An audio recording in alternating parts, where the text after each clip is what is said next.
sales. I'd like to first say that you're not going to see glitz here, so please don't expect it. I'm not an entertainer nor an actor.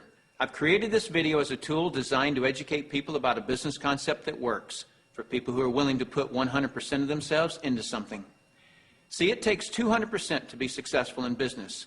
100% must come from you. 100% must come from the business vehicle that you've chosen. Business vehicle meaning how you earn your living, how you support your family. I've seen people who relentlessly pour 100% of themselves into a business vehicle, profession, or job, but that vehicle doesn't have the capability to give back 100%. The mechanics of wealth are just not there.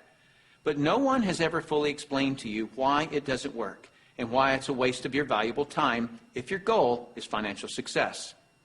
This video is for the person who is willing to put in their 100%. They're only lacking the right business vehicle, the explanation of why it's right, and the evidence that it does in fact work. Even though I say you must put in 100%, that doesn't mean that you have to work it full time. I didn't. That doesn't mean you have to sacrifice your family time, nor does it mean you have to have prior experience. I didn't. What you'll learn right here has allowed me to build a $25 million company. Now, a $25 million company has certainly been done before. However, this was done where no employees were required. No accounts receivable, no accounts payable, no overhead, and very little inventory. Recently, I said those words to a business owner who said back to me, "Sounds too good to be true." My response back to him was, "Is that a good enough reason to stop looking?" He paused for a couple of seconds and he said, "That wouldn't be very smart, would it?" What I suggest you do is not just watch this information, but study it. What I want to do first is create an equal playing field between people who know how to evaluate a business and those who don't. Because me explaining this business wouldn't be very effective until you understand how to place value to a business. The simplest thing for someone to do when they don't understand something is to go, it doesn't work. The way I'll accomplish this equal playing field is to give you 4 main principles to look for in a business. Number 1 is a huge expanding market. If you were the best vinyl record producer in the world, would it matter today? No. It doesn't matter how good you are in an industry that's eroding. Number 2 is a unique and consumable product. I'll cover unique first. If you don't have a unique product, then you compete on price and convenience. Who has the best price? Who's closest to the customer? Yet if you have uniqueness, then people must come to you. Next is consumable. If you have a non-consumable product, you're basically unemployed until your next sell. You want the repeat sales of consumable products. Whether it's every time someone picks up the telephone, connects to the internet, renews a membership, turns on electricity, or gets to the bottom of a box or a bottle, you want those repeating commissions because it can pay you again and again. Number 3 is timing. Primarily here I'm talking about trends and timing. During all cycles of the economy, there are people who are making money and losing money. The makers are the ones in front of large trends. The losers disregard trends. How do you get in front of large trends? You study what creates them. Without any hesitation, in today's society, it's the baby boom generation that creates the largest trends.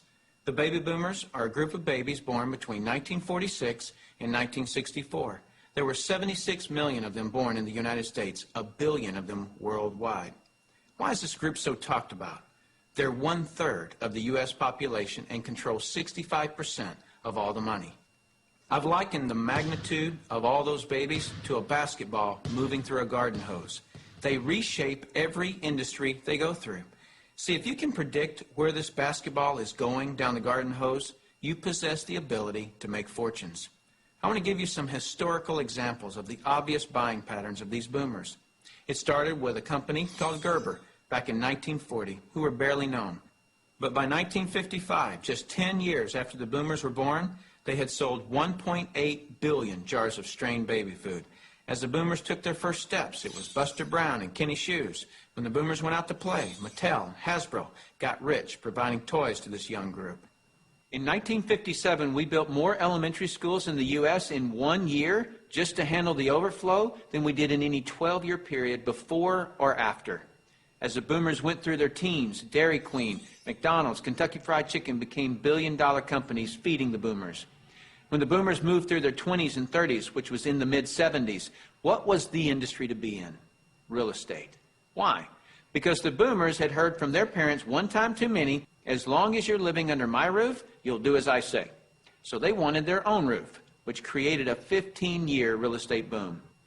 And people are still talking today about the great time frame to be in real estate. Then what happened to the real estate market in the late 80s? It began its decline. Why? The basketball had moved through the real estate industry. Another example of this is the U.S. stock market. Several years ago, I heard a stock market analyst speaking on the radio saying that he just couldn't believe the stock market had a 15-year rise.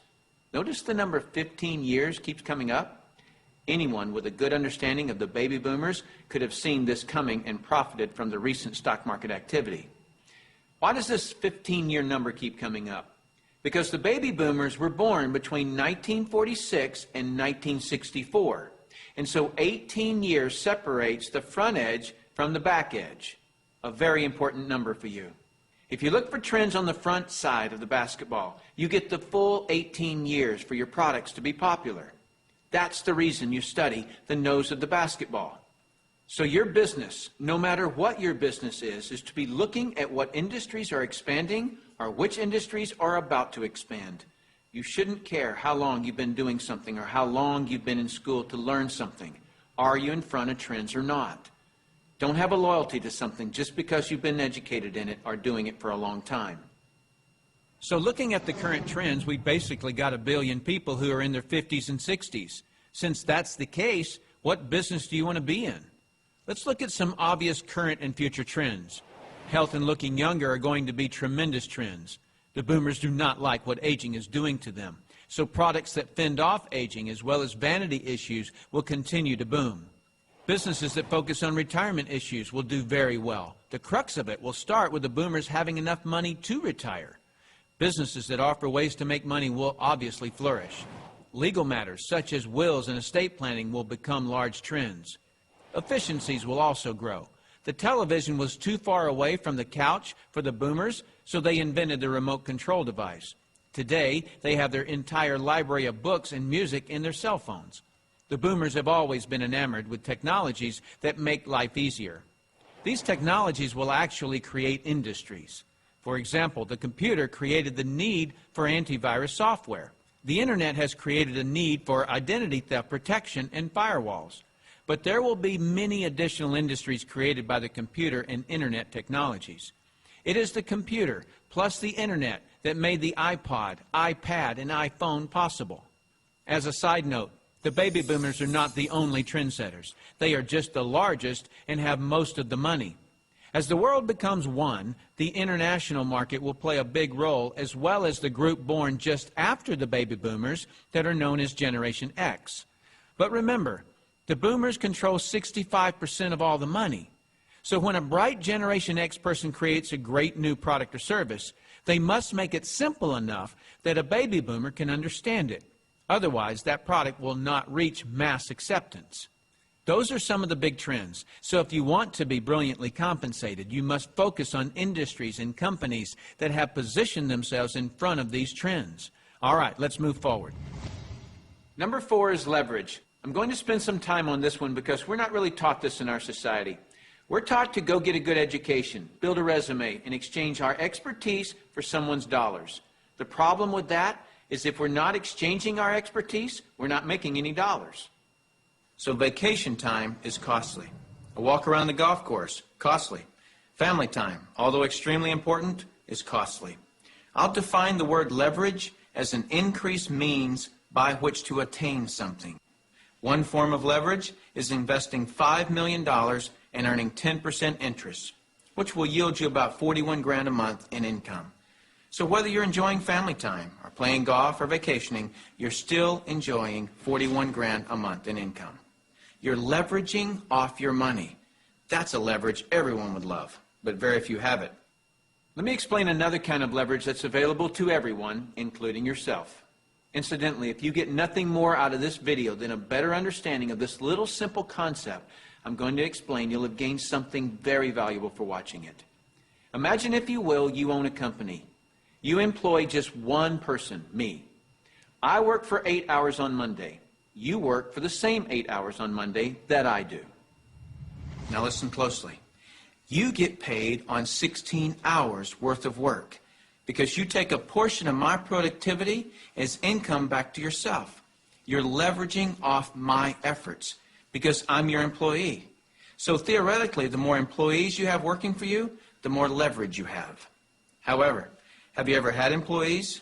If you have, you know that in theory, hiring employees sounds great, but it's very difficult to reach leverage through employees. I've heard it said that if you have one employee, you have one headache. If you have 100 employees, you run an adult daycare center.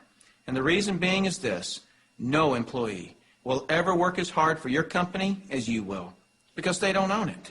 Here's my rule of thumb for reaching true leverage. If there's one sentence that epitomizes the entire video, it would be this: to have true leverage, you must create a situation where everyone has the same amount to gain. Only then do you have true leverage. Let me give you an example of this type of leverage. Let's say that I'm a real estate broker, and I hire an agent named Robert. Robert goes out and sells a building. Robert earns a percentage of the selling price of the building, and so do I, the broker. Why do I, the broker, earn a percentage when it was Robert who sold the building? Well, I did some of the advertising. I trained Robert. I had the initiative to go get my broker's license in the first place. I put up the risk. I did a lot of things. And so it's valid that I, as the broker, earn my money. But Robert doesn't work for me as an employee. He's an independent contractor. He just hangs his real estate license on my wall. My point here is the broker and the agent have the same amount to gain from the sale of the home. It is totally in the agent's interest to earn more money, which is a form of leverage for the broker. There is a flaw in this leverage situation that I've shown you, and it's this: the broker can have multiple agents, but the agents cannot. The broker has leverage, the agents don't. Until the agents do what most brokers dread. What happens when I, the broker, have been real effective at teaching Robert to be a good agent? What's Robert going to want to do in a couple of years? Be his own broker, right? Is this good for me, the broker? No, because as soon as he becomes a broker, two bad things happen to me. Number one, he breaks away from me and I lose him as an income source. And two, worse than that, he's now my competitor that I trained. He knows all my good stuff. By the way, this doesn't just happen in the real estate industry. It happens in practically every industry. Have you ever heard the expression, "I'm just going to work there for experience"? What does that mean? It means I'm going to strip them of their knowledge and then go do it myself. If you're a business owner, how many people have you trained who are no longer working for you? How many people have you trained to be your competitors? Well, this gets worse. Let's say that Robert is now a broker right down the street. What will he do now that he's a broker? He'll go out and hire his own agents. And let's say one of those agents is Linda. Linda also eventually wants to be a broker.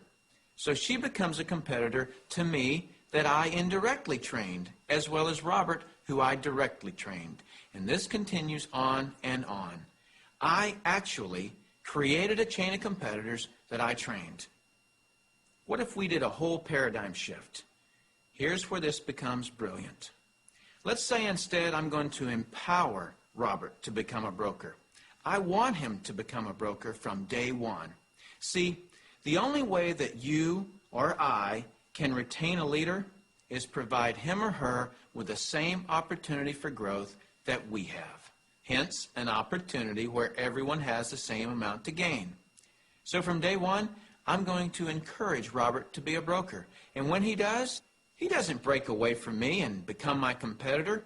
He shifts from agent to broker, which now allows him to sponsor his own agents. Now, to create an incentive for me, the broker, to always help Robert and his agents, I'm still going to earn a percentage of what he and his agents sell. And shouldn't I?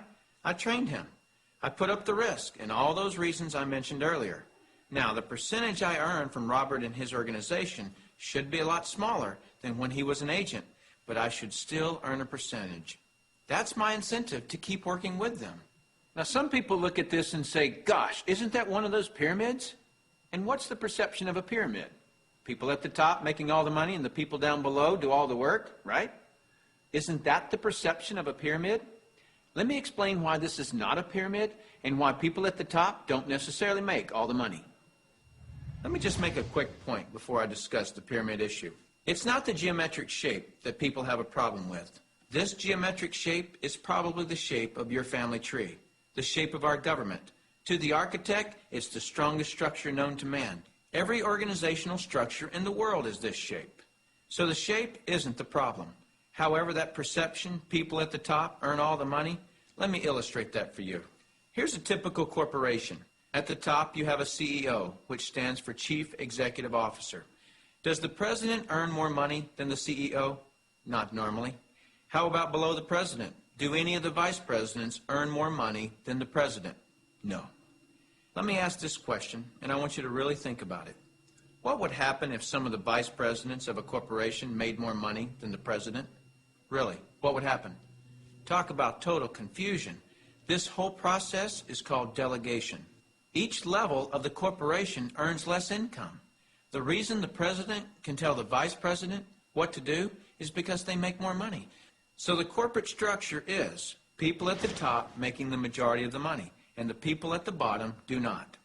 The CEO of any corporation earns off the productivity of, or is leveraged off of, everyone in his or her corporation. Whether that CEO personally hired every employee or someone else in the company hires them.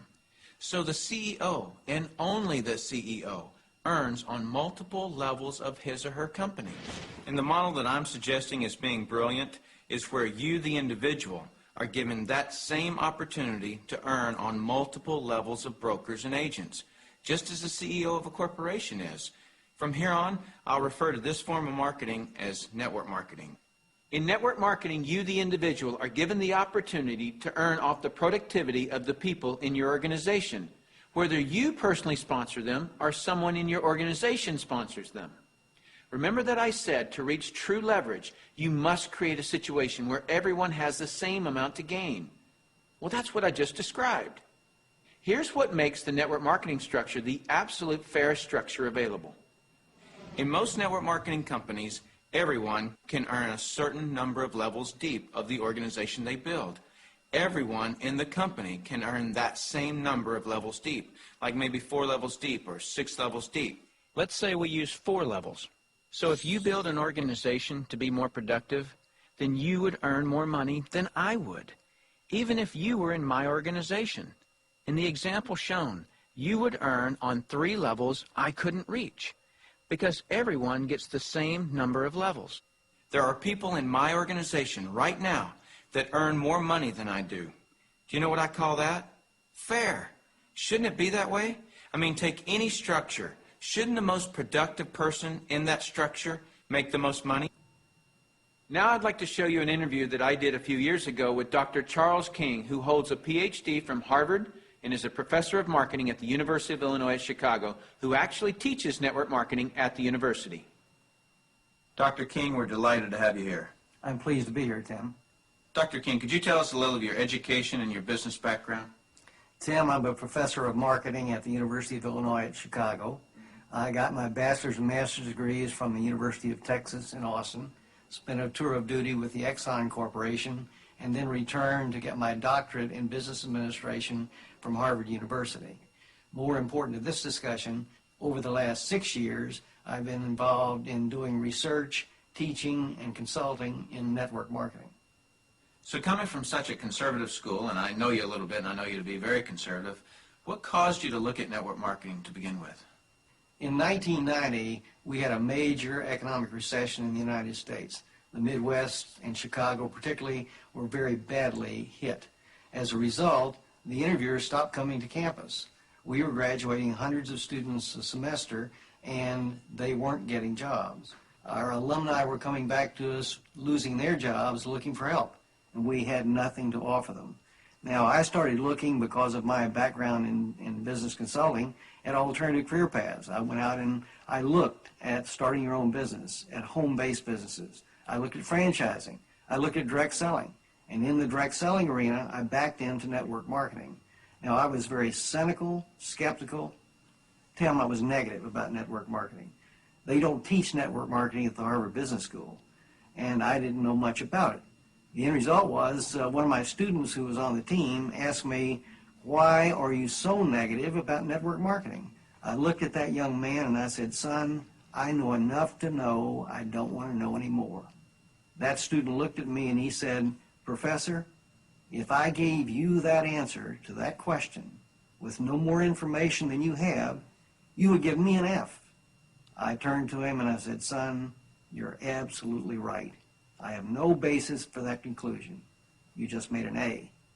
As a result, we went to the library, we went to meetings, and for the next 6 months, we did due diligence on the network marketing industry.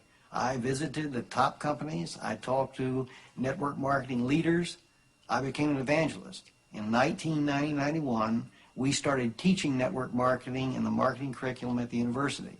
Suppose you run across the super skeptic. What advice do you have for them?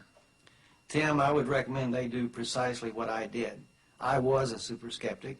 I did my due diligence, I investigated the industry, and I drew my own conclusions. I strongly recommend that you do your due diligence and then begin to define precisely what role you want to play in the network marketing industry. Set realistic expectations. If there is a single cause for failure in this industry, it's the get-rich-quick syndrome, thinking that you can come into the industry and make enormous sums of money with no work.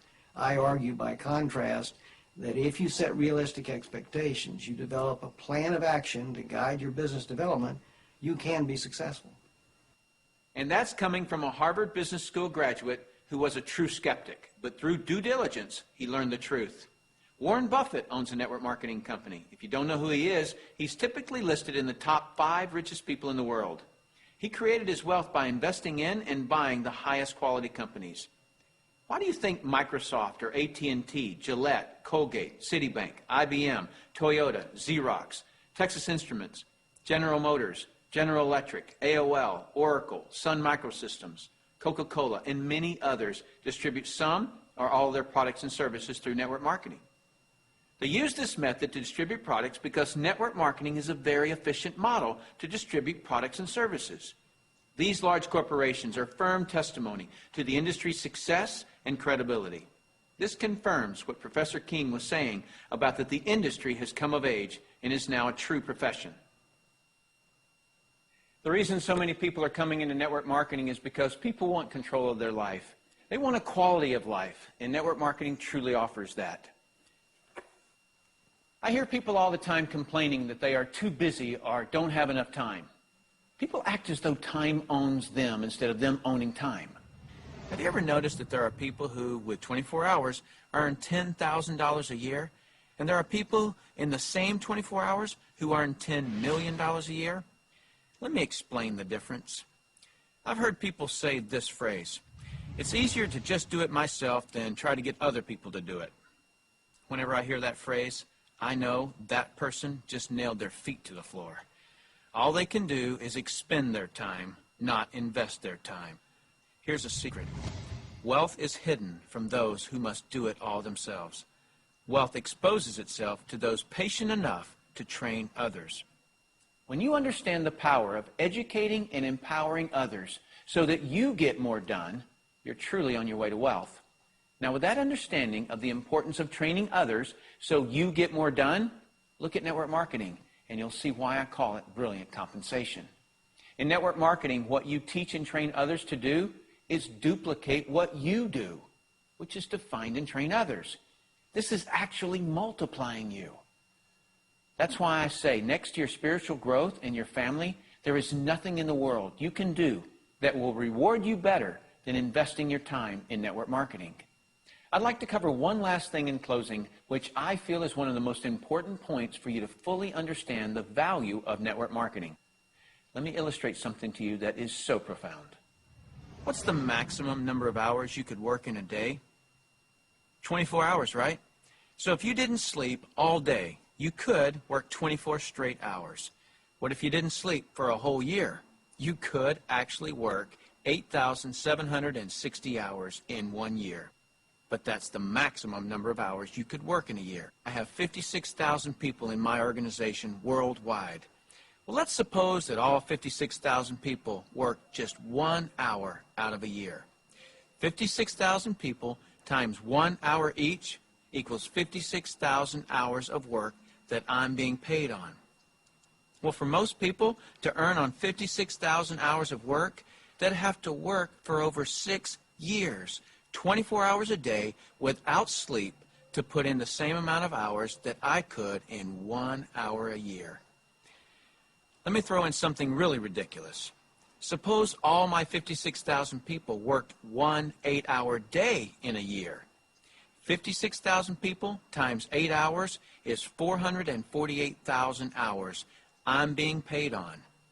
Well, it would take most people working over 51 years, 24 hours a day, to do what I could do in 8 hours a year. 8 hours in 1 year versus 51 years working 24 hours a day? Doesn't seem fair, does it? It's definitely not fair. What's not fair is that you haven't understood this until today, and other people have. But now that you understand it, take responsibility for it. Don't go running and try to create reasons why you can't do this. You can do this. I don't say any of this to impress you. I don't need to impress you. This is an educational-only video. My purpose in creating this tool is to contribute back to that woodpile that so generously gave to me. Because network marketing has given me a lifestyle I previously couldn't have imagined. And because network marketing has given me total financial and time freedom, I feel it my responsibility to explain the industry in an understandable way. So I say all of this only to impress upon you that the difference between the wealthy and everyone else is leverage. You've got to understand that.